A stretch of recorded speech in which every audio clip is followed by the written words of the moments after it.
جمعے کی طرح ہفتہ بھی شریف خاندان، نون لیگ، اس نظام عمران خان کے مخالفین، عمران خان کے دشمنوں پر بھاری ثابت ہوا ہے۔ اس وقت میں موجود ہوں ایڈیشنل سیشن جج افضل مجوکا صاحب کی عدالت کے باہر، جنہوں نے عدت مکروہ کیس کا فیصلہ سنا دیا ہے۔ پاکستان کی تاریخ کا ایک نیچ کیس، ایک غلیظ کیس، انتہائی مکروہ حرکت اور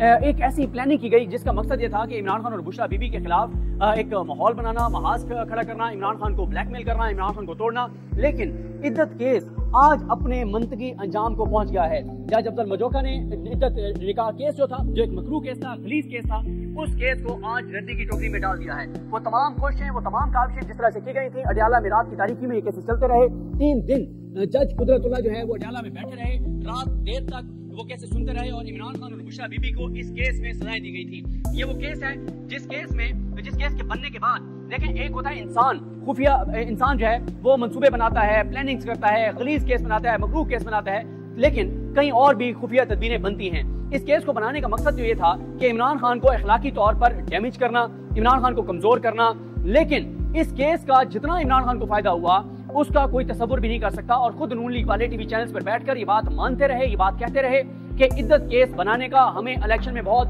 نقصان ہوا، اور وہ یہ کہتے رہے کہ 8 فروری کے انتخابات میں خواتین کی بڑی تعداد جو ووٹ دینے کے لیے نکلی، جو خواتین نے ریئیکٹ کیا، اس کی وجہ یہ تھی کہ یہ عدت والا کیس جو بنایا گیا تھا اس پہ خواتین نے ریئیکٹ کیا ہے۔ آج اس کیس کی مین اپیل کا فیصلہ سنایا جانا تھا، وہ فیصلہ سنا دیا گیا ہے اور عمران خان اور بشرا بی بی کو باعزت بری کر دیا گیا ہے۔ عمران خان اور بشرا بی بی کو فوری طور پر رہا کرنے کا حکم جاری کیا گیا ہے۔ عمران خان کی لیگل ٹیم کے ممبر عثمان ریاض گل اور دیگر ان کے ساتھ جو وکلا تھے، خالد یوسف چودھری، مرتضیٰ توری، یہ سب یہاں سے روپ کار لے کر روانہ ہو چکے ہیں، لیکن بتایا جا رہا ہے کہ عمران خان صاحب کی کچھ اور کیسز میں گرفتاری ڈال دی گئی ہے۔ میں آپ کو ذرا کمرہ عدالت کا ماحول بتاتا ہوں۔ کمرہ عدالت میں ظاہر ہے 3 بجے فیصلہ سنایا جانا تھا اور کمرہ عدالت کھچا کھچ بھرا ہوا تھا۔ تحریک انصاف کی جو وکلا کی تنظیم ہے ILF، اس کے ینگ وکلا بڑی تعداد میں آئے ہوئے تھے، اور اس کے علاوہ جو تحریک انصاف کے کچھ رہنما ہیں وہ بھی آئے ہوئے تھے۔ گو کہ تحریک انصاف کے MNAs ہمیں 2-3 کے علاوہ کوئی نظر نہیں آیا۔ گو کہ میں بالکل آگے کھڑا تھا، کمرہ عدالت کھچا کھچ بھرا ہوا تھا، مجھے پیچھے نہیں پتا کہ کون کون آیا ہے کون نہیں آیا زیادہ، لیکن 3 میں نام میں نے دیکھے، علی محمد خان صاحب، زرتاج گل وزیر صاحبہ اور شاندانہ گلزار صاحبہ، یہ 3 تو مجھے نظر آئے، باقی مجھے نہیں پتا کوئی اور آیا ہو، لیکن بڑی تعداد میں تحریک انصاف کے بہرحال MNAs موجود نہیں تھے اور ٹکٹ ہولڈرز بھی موجود نہیں تھے، رہنما بھی موجود نہیں تھے، شاید کوئی اور مصروفیات ہوں گی جو بھی ہے، لیکن وہ یہ کہ 3 بجے جج صاحب پورے 3 بجے جج افضل مجوکا کمرہ عدالت میں آئے، آ کر بیٹھے اور انہوں نے جو ہے وہ سب سے پہلے تو یہ کہا کہ جو خاور مانیکا کی 2 درخواستیں ہیں، جو بڑی گھٹیا جو ہے وہ 2 درخواستیں تھیں، جس میں خاور مانیکا نے ایک میڈیکل بورڈ بنا کے اور فیمیلز کے سائیکل کے حوالے سے کچھ چیزیں جو ہے اس میں اوپر اس نے کہا کہ وہ میڈیکل بورڈ بنا کے اور بشرا بی بی صاحبہ کے میڈیکل سے ریلیٹڈ چیزیں ان کا جائزہ لیا جائے، لیکن وہ انہوں نے کہا 2 درخواستیں تھیں خاور مانیکا کی، وہ دونوں درخواستیں مسترد کی جاتی ہیں۔ اس کے بعد انہوں نے فیصلہ سنانا شروع کیا، جیسے انہوں نے بتایا کہ عمران خان اور بشرا بی بی کی اپیلیں منظور کی جاتی ہیں اور ان کو بری کیا جاتا ہے۔ یہ بات کہنے کی دیر تھی کہ کمرہ عدالت وزیر اعظم عمران خان کے نعروں سے گونج اٹھا، کمرہ عدالت کون بچائے گا پاکستان، عمران خان کے نعروں سے گونج اٹھا، نعرہ تکبیر، نعرہ رسالت، نعرہ حیدری کے نعروں سے کمرہ عدالت گونجتا رہا اور جج صاحب 2 منٹ تک نعروں کے خاموش ہونے کا انتظار کرتے رہے۔ کمرہ عدالت میں بھگدڑ مچ گئی اور جو تحریک انصاف کے رہنما ہیں، علی محمد خان MNA ہیں، وہ دیگر جو نعیم حیدر پنجوتا اور یہ سب جو روشن پر موجود تھے اور اشتیاق خان صاحب اور دیگر جو وکلا ہیں، وہ سب کو چپ کروانے کی کوشش کرتے رہے، وکلا کو، خواتین کو، لیکن کوئی چپ نہیں ہو رہا تھا۔ بڑی مشکل سے ان کو چپ کروایا گیا اور جب وہ چپ ہوئے، جج صاحب نے آگے آرڈر پڑھا، سارا آرڈر پڑھا۔ جیسے ہی جج صاحب اٹھ کر گئے تو اس کے بعد بہت دیر تک جو ہے وہ کمرہ عدالت عمران خان کے نعروں سے گونجتا رہا۔ یہی وہ کمرہ عدالت تھا جہاں پہ یہ فیصلہ سنایا گیا، لیکن وہ یہ کہ میں کیونکہ کمرہ عدالت میں ہی موجود رہا اور کمرہ عدالت میں اس لیے موجود رہا کہ ابھی روپکار جاری ہوتا ہے تو اس کو دیکھنا ہے، کیونکہ وکلا بھاگ دوڑ کر رہے تھے، تو میرا یہ تھا کہ جیسے آرڈر آتے اس کی تصویر لے لیں، روپکار کی تصویر لے لیں۔ میں کمرہ عدالت میں بیٹھ کر انتظار کر رہا تھا کہ اس دوران ایک سائل آتا ہے، وہ پہلے آ کے کمرہ عدالت میں بیٹھتا ہے اور اس کے بعد کیونکہ عدالتی عملہ مکمل نہیں تھا، ایک بیٹھے تھے، اس سائڈ پہ کوئی نہیں تھا عدالتی عملے کا، وہ جیسے ہی آ کے بیٹھے تو اس سائل نے، اس شہری نے کہا کہ میں عدلیہ کو سلام پیش کرنے آیا ہوں، اور اس شہری نے جج افضل مجوکا کی کرسی کیونکہ خالی تھی، وہ فیصلہ سنا کر جا چکے تھے، ان کی کرسی کو سیلوٹ کیا اور کہا کہ آج ہمارا بطور پاکستانی اپنی عدلیہ پر اعتماد بڑھا ہے، اور اس شہری نے کہا کہ کل سپریم کورٹ کا فیصلہ ہو جو 8 عظیم ججز نے دیا، بلکہ 9 عظیم ججز نے دیا، جس میں